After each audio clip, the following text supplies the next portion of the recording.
superior, en su borde superior, por los huesos nasales, hacia el lateral por la apófisis ascendente del maxilar, en su cara inferior por la escotadura nasal del maxilar, y a su orificio posterior encontramos la salida de las cuanas.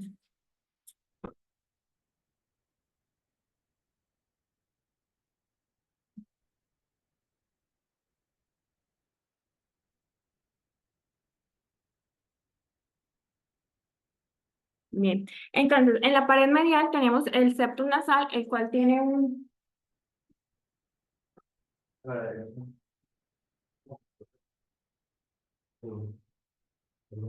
Acá no me sale nada que le debe aceptar. No me sale nada acá.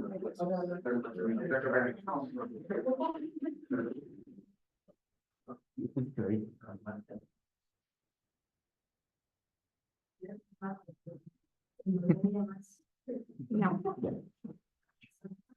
Entonces, en su pared medial tenemos el septum nasal. El septum nasal está conformado por un septum membranoso, un septum cartilaginoso y un septum óseo. Este tiene una forma cuadrangular y puede estar desviado, tener cierto grado de desviación y de deformidad. El septum membranoso es móvil, es aquel que se encuentra en la conexión entre la columela y el septum cartilaginoso. Está compuesto por piel, mucosa y tejido conectivo. Se encuentra anterior al borde caudal septal y se evalúa cuando se hace tracción de la columela. Este es el septum membranoso. Ahora el septum cartilaginoso está conformado por el cartílago cuadrangular, que tiene aproximadamente de 2 a 4 milímetros de grosor. Se articula con la lámina perpendicular del etmoides y con el hueso Wormer y tiene como función sostén y dar forma al dorso nasal. Se encuentra cubierto por el muco pericondrio y el muco periósteo. La lámina perpendicular del etmoides, esta en su borde superior se inserta en la lámina cribosa, hacia posterior limita con el esfenoides, en su cara inferior con el vómer y hacia anterior con el cartílago cuadrangular. La cresta nasal maxilar y el hueso palatino son también huesos que hacen parte pues, del septum óseo. Entonces acá tenemos delimitado la cresta nasal maxilar y el hueso palatino. Entonces las fosas nasales se encuentran divididas anatómicamente en áreas que se llaman las áreas de Kotle. Son 5 áreas, entonces tenemos que la área 1 corresponde con el área vestibular que está delimitado en el dibujo de la derecha. El área 2 es el área valvular. El área 3 corresponde al ático, el área 4 la zona turbinal donde se encuentran los cornetes y el área 5 la zona coanal. En cuanto a la pared lateral de las fosas nasales, tenemos que tiene forma de cuadrilátero, está recubierto por mucosa y en esta pared vamos a encontrar el hueso maxilar, el hueso unguis, el cornete inferior, el hueso etmoidal, el esfenoides y el hueso palatino, que se encuentran en el lado derecho. Denme un segundo. Listo, entonces tenemos el hueso maxilar, el hueso palatino, el hueso esfenoidal, el unguis, el cornete inferior.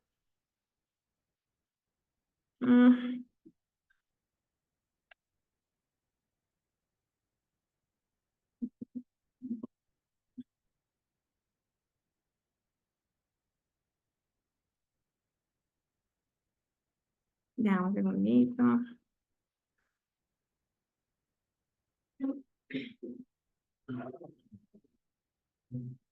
Listo.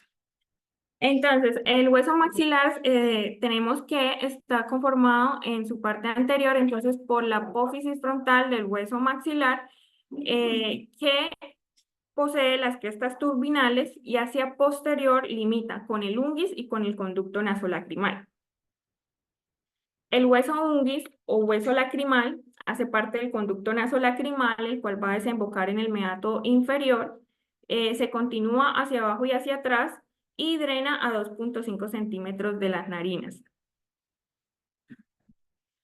El cornete inferior es un hueso independiente que se encuentra adherido por su borde superior a la pared de las fosas. Es el más largo, mide aproximadamente de 3 a 4 centímetros. Eh, momento.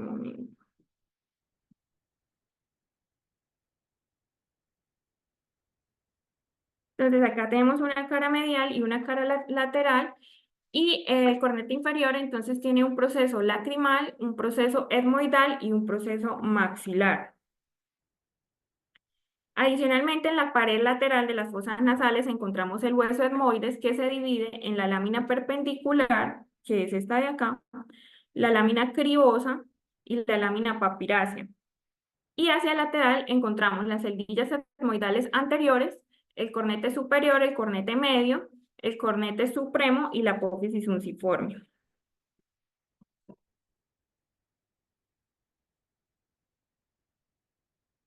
Bueno, entonces, la apófisis unciforme es la que está coloreada de amarillo, mide aproximadamente de 3 a 4 milímetros de ancho, de 1 a 2 centímetros de longitud, y a nivel anterior superior se inserta en la cresta etmoidal del maxilar, y a nivel posterior inferior se inserta en la apófisis etmoidal del cornete inferior.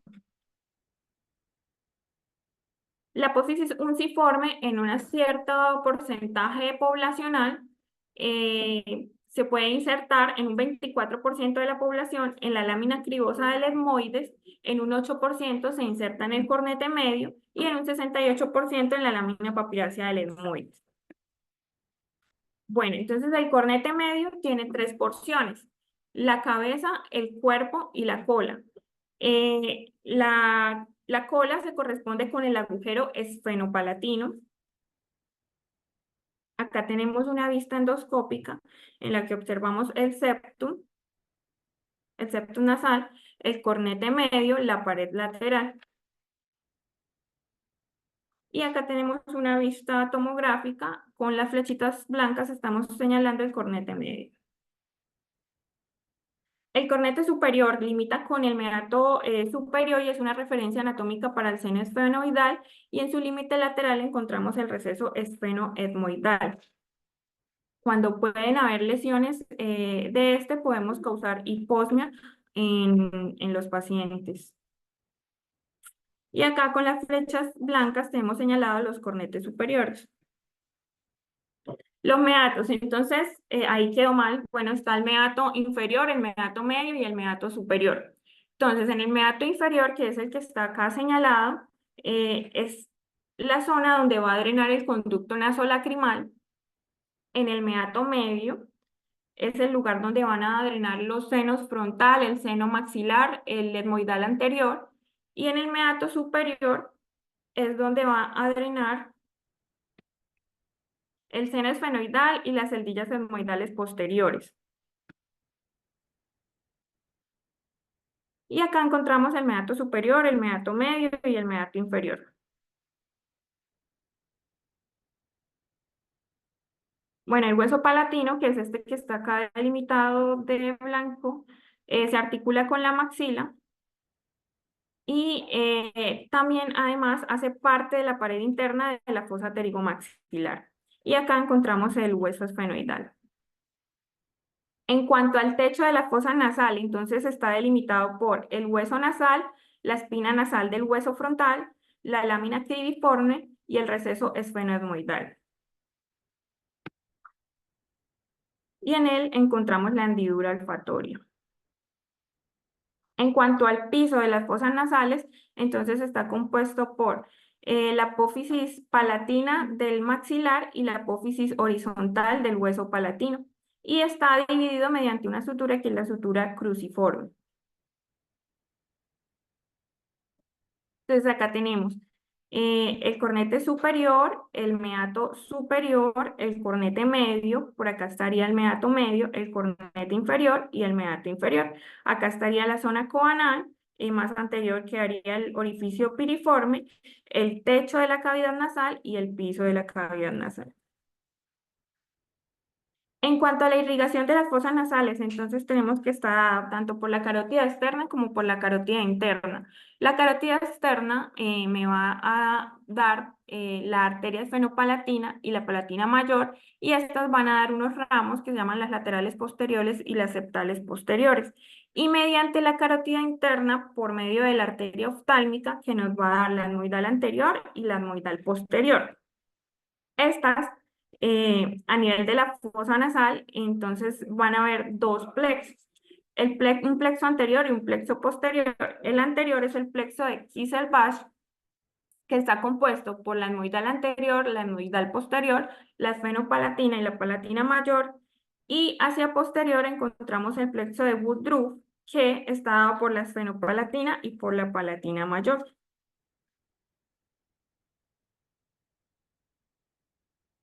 Entonces ahí están delimitadas las zonas de los plexos. En cuanto al drenaje venoso de la fosa nasal, tenemos que está dado por la vena esfenopalatina mediante el plexo pterigoideo, va a dar a la yugular interna, y las venas etmoidales anteriores y posteriores, que van a drenar a la oftálmica superior, estas a su vez al seno cavernoso, las cuales también van a drenar a la yugular interna. El plexo nasal mediante el plexo subcutáneo nasal a la vena facial, y esta también a la vena yugular interna. En cuanto al drenaje linfático, entonces hacia anterior van a drenar en los ganglios submandibulares, y hacia la parte posterior van a drenar a los nódulos retrofaríngeos y de la cadena cervical profunda. La sensibilidad de la fosa nasal está dada por las ramas B1 y B2 del nervio trigémino. Por B1, por el nervio nasociliar, que da lugar al nervio etmoidal anterior y etmoidal posterior, y por la rama B2 al nervio nasopalatino y al nervio infraorbitario. En cuanto a su inervación autonómica, en su función simpática tenemos que van a estar dadas por las astas laterales de T1 a T3, las cuales van a ascender por la cadena cervical, van a llegar al ganglio cervical superior, de ahí van a salir las fibras postganglionares, van a viajar por el nervio petroso profundo, el nervio vidiano, para llegar a la mucosa nasal. Recordemos que la función simpática más que todo es frenar la secreción. En este caso, la simpática me va a aumentar la secreción mucosa y la simpática me la va a reducir. En cuanto a la inervación parasimpática, entonces este está dado por el nervio facial en el ganglio geniculado, que va a viajar por el nervio petroso superficial mayor, el nervio vidiano, van a llegar al ganglio esfenopalatino y posteriormente las fibras a la mucosa nasal. Esta es una vista endoscópica de la cavidad nasal. Entonces acá tenemos el septum nasal, el cornete inferior, el cornete medio, por acá estaría la entrada para el meato medio, este es el piso de la fosa nasal, y hacia posterior se alcanza a ver la zona coanal. Entonces vamos a hablar ahora sobre el seno maxilar. El seno maxilar es de los senos que se forman desde el nacimiento, aproximadamente desde la semana 12 a 14 de gestación, y posteriormente se terminan de desarrollar ya en la adolescencia, y se empieza a ver de forma radiológica a partir del primer año. Entonces, en coloreado de negrito es lo que se ha desarrollado al seno maxilar en el periodo fetal, posteriormente cuando al nacimiento, en azul cuando ya tiene los 12 años, y ya en rojito a la edad adulta. El seno maxilar es una cavidad excavada que se encuentra dentro del hueso maxilar. Tiene una forma piramidal. En los adultos mide aproximadamente 35 milímetros y 33 milímetros de alto y 25 milímetros de ancho, y tiene un volumen de 14.7 cc. Están comunicados con el meato nasal medio por medio del infundíbulo etmoidal, y es el seno paranasal que tiene mayor tamaño. Los límites del seno maxilar. Entonces, la base del seno maxilar es la pared lateral de la fosa nasal, la cual se abre a nivel del hiato maxilar y está en relación con el conducto nasolacrimal. En su pared posterolateral encontramos que es además el límite de la fosa infratemporal y por ahí pasa el recorrido del nervio alveolar posterior y el conducto palatino anterior con la arteria palatina descendente. Y a nivel del techo vamos a encontrar que se corresponde con el piso de la órbita y además por allí transcurre el nervio infraorbitario.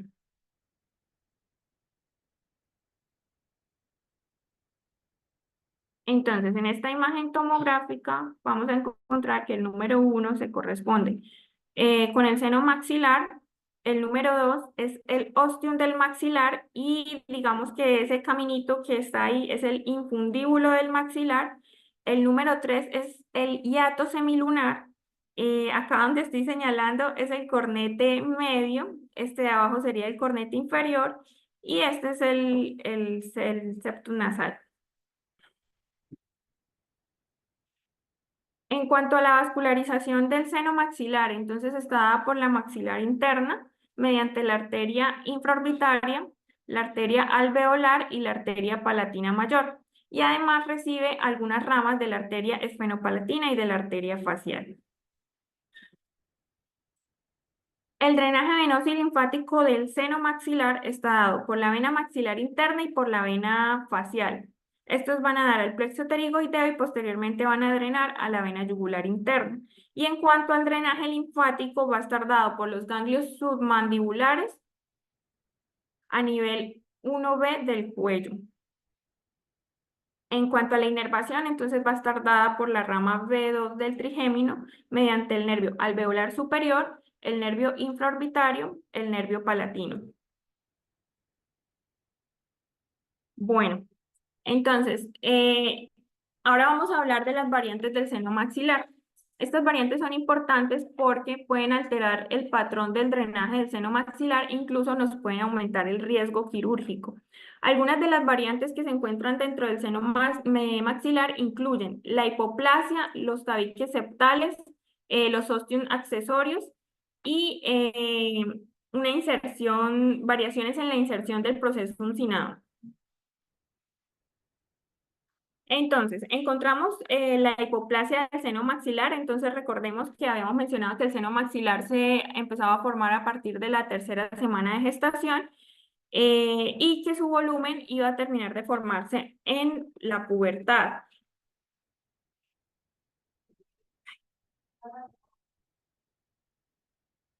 Mm,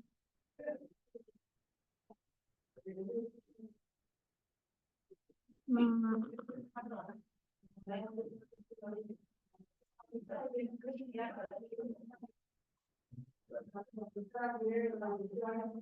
César,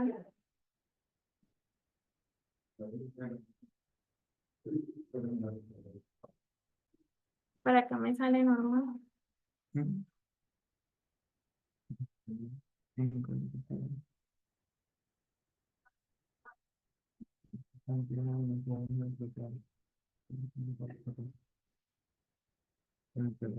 Ya.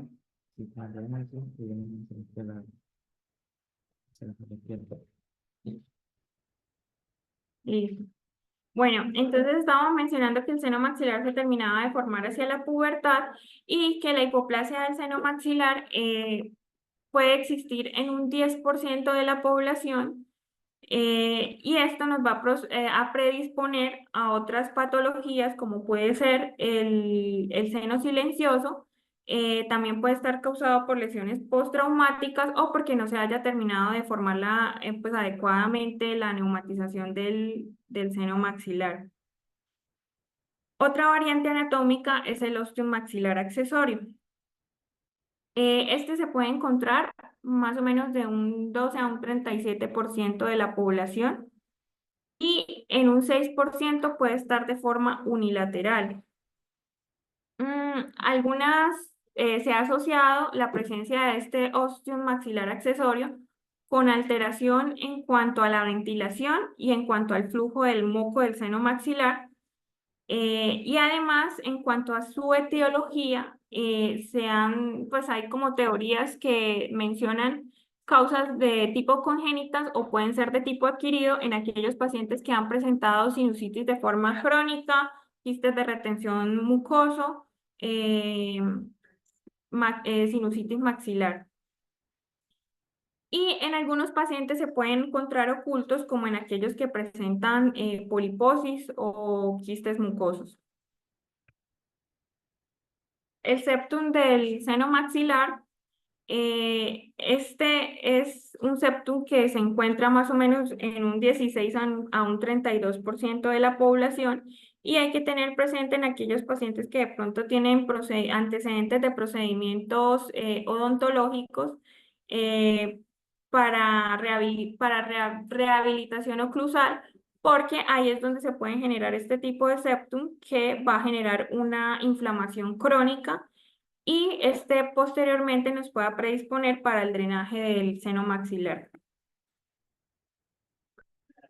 Otra de las variaciones anatómicas que encontramos en el maxilar es la dehiscencia del canal del nervio infraorbitario. Normalmente el nervio infraorbitario tiene un canal óseo que mide como 2 milímetros, pero en algunos pacientes no se encuentra, y esto hay que tenerlo en cuenta cuando se vaya a realizar abordajes quirúrgicos para no, pues se ve tomográficamente de esta manera para no lesionarlo, porque el paciente puede presentar dolor facial en las áreas que corresponden con la inervación del nervio infraorbitario.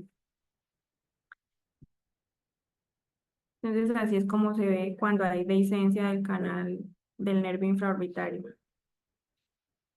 Y la otra variación anatómica, se pueden encontrar dientes ectópicos en el seno maxilar, que puede estar asociado a un desarrollo anormal durante la odontogénesis, es una de las etiologías, y otra que sea de tipo traumática. Entonces esto nos va a predisponer a una inflamación crónica e incluso nos puede generar obstrucción a nivel del ostium y problemas para el drenaje del seno maxilar.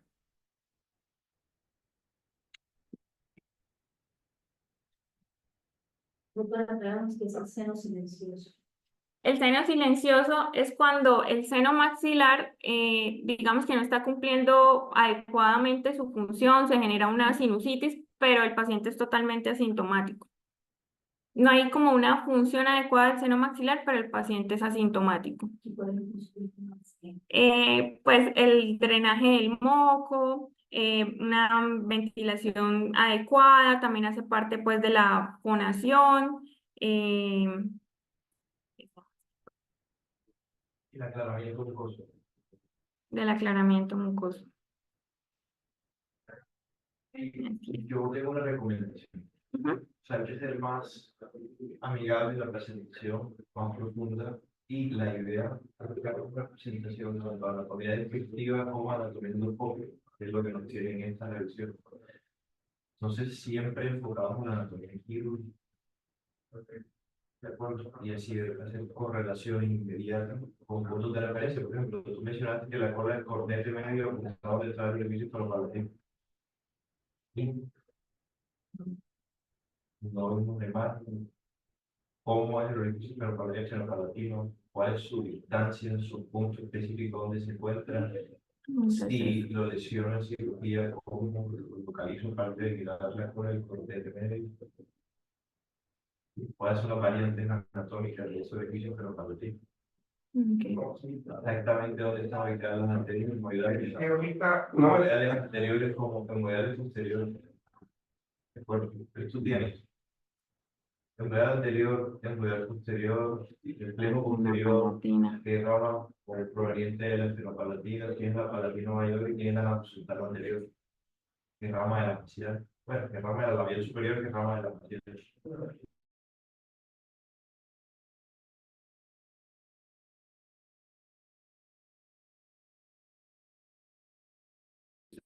Y estamos haciendo un abordaje para una lesión de la fosa anterior y tenemos que pasar a través del hemoide.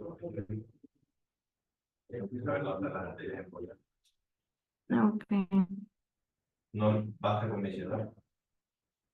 Es importante la anatomía quirúrgica para nosotros, ya que estamos en los 2 años, debemos familiarizarnos con la anatomía de la nariz, porque nosotros hacemos abordajes en nasales transversales. Y a veces tenemos sangrados que si no tenemos ni idea de dónde están los hemorroides, de dónde están la arteriopalatina, nos volvemos mucho. Nosotros somos atrevidos cuando no No, a vamos mí a me operar parece que, transestomodales. no, a mí me parece que es un campo común, por ejemplo, tú estás hablando de la comunidad de la próxima. Entonces, hay dos formas de llegar al estenosis. Yo puedo llegar a la, bueno, hay varias, pero entrando por la nariz, yo puedo entrar transeptal o puedo entrar directamente por el sitio supermodal al rostro del estenoide. ¿Dónde está el rostro del estenoide? Por ejemplo. ¿Sí?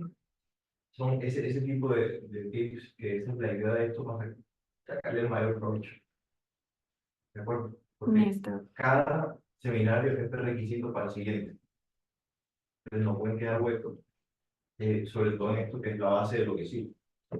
Por lo menos no se pone una mano en el público para que la complementar el usar. Yo pienso que vamos a comenzar con una anatomía quirúrgica de la COVID. En los puntos para Ahí yo la vez pasada creo que le saqué, la última vez que revisamos, me fui al salón, le saqué el libro que trajo Voltaire de cirugía de zona y se lo abrí y le dije, esto es lo que tiene que hacer. Y se lo puse en la mesa, abierto. Entonces, lo tienen ahí mismo, pero ese tiene una muy buena revisión. hagamos, yo les propongo, como le deja hacer el repaso anatómico, donde complementemos ustedes con nosotros. Búsquense, hacemos la parte endoscópica, ¿vale? Con fotos, pero también búsquense videos. Miren, cuando nosotros vamos entrando por el endoscopio, miren, nosotros, aquí está la arteria, aquí podemos ubicar esto. Entonces, con la anatomía endoscópica normal, y nos vamos después a hacer la anatomía endoscópica en tumores, por ejemplo. O, cuando encontramos, o como decía el doctor Vélez, cómo hacemos nosotros para cuando ya vamos a llegar a ver el rostro. O sea, hagamos una entrada desde el comienzo, desde la nariz, o sea, hasta Yo el tengo fondo y vamos a varias subir. cirugías mías de pase cráneo, tengo para tratar, le puedo pasar los videos para que tienen que verlas todas, ¿sabes? Pero para que traigan los fragmentos que de lo que les sirve. Si hay patología. También decíamos chévere que, por ejemplo, si hubieses mostrado el seno maxilar y ver cómo se ve una trasfonía maxilar, entrar, ver las paredes del seno maxilar, hubiese sido mucho mejor si me hubieses mostrado una imagen gráfica en un libro, ¿sí? Porque para eso estas revisiones que están ya son revisiones quirúrgicas. Claro, y por ejemplo, ahí cuando hablas del meato Yo no sé la medio, anatomía sutura. sí, cuando hablamos del meato medio, no hablar del infundíbulo, ¿verdad? De toda la anatomía del complejo funcional, que es un libro, digamos, complejo funcional, ni siquiera un capítulo, es un libro, porque parece un órgano por su fisiología. Entonces queda como que ahí está el huequito por donde drena el después anterior, el huequito por donde drena el frontal y el huequito por donde drena el maxilar. Son las tres estructuras que drenan en el meato medio. Eso tiene un funcionamiento, tiene un orden, tiene una vía de drenaje. ¿Qué pasa con el drenaje de la fisiología del seno maxilar cuando tiene un obturación? ¿De acuerdo? Esa minucia es la que nosotros necesitamos para este tipo de eventos. Okay. Y entender también, y no nos interesa a nosotros como humanos, cómo cada parte cumple una función y cómo en un momento dado se selecciona la parte anatómica, por lo menos nosotros, que hacemos abordar sublabial y a veces nos acompañamos de otro nivel. Y con mucha frecuencia vienen las complicaciones por la alteración de la fisiología normal nasal. Entonces, las sinergias, cómo se tapa Lo que pasa es que cuando los doctores hablan de abordaje sublabial, están hablando del cargo del look. Yo no había nacido cuando era eso. Entonces, es un tipo de cirugía en la cual se hace un abordaje sublabial, expones hasta el infraorbitario, abres la pared anterior del seno maxilar y por ahí entras directo. Entonces, tienen, ¿sabes? Se encuentran de frente un septum del seno maxilar. ¿Qué hacen con eso? Que lo corto, no lo corto, lo preso, le meto un martillazo, sin ser que haga. Y a veces se originan del infraorbitario, del canal del infraorbitario. El piso de la órbita, entonces le metes martillazo, fractura el piso de la órbita y se va una fractura en el por donde está la sutura de la parte inferior de la órbita y a donde llega el nervio al hocico. ¿Y qué pasa? Parece que hace También podemos encontrar sentillas terminales en toda el seno maxilar, y uno no ve la tomografía antes ni entra a Turquía y hace una falsa y en las igual. armas y en los videos tengo varios, o sea, hay pacientes que La patología está en prioritaria. El paciente tiene cefalea periodizada. Y tú ves que sí, hay un compromiso, sí, pero no hay un compromiso. Siempre no, tiene patología, pero si tiene patología, la papidacia es como la caja de huevo. Es incluso del nombre de papidacia. Imagínate una patología presionando una salida infraorbitaria. El paciente va a tener aumento de la presión intraocular, va a sentir dolor. Entonces, son todas las cosas que quiere que trae. Lo que dice el doctor es totalmente cierto. Se le llena novedad de información. Y tiene problemas. Vamos a hacer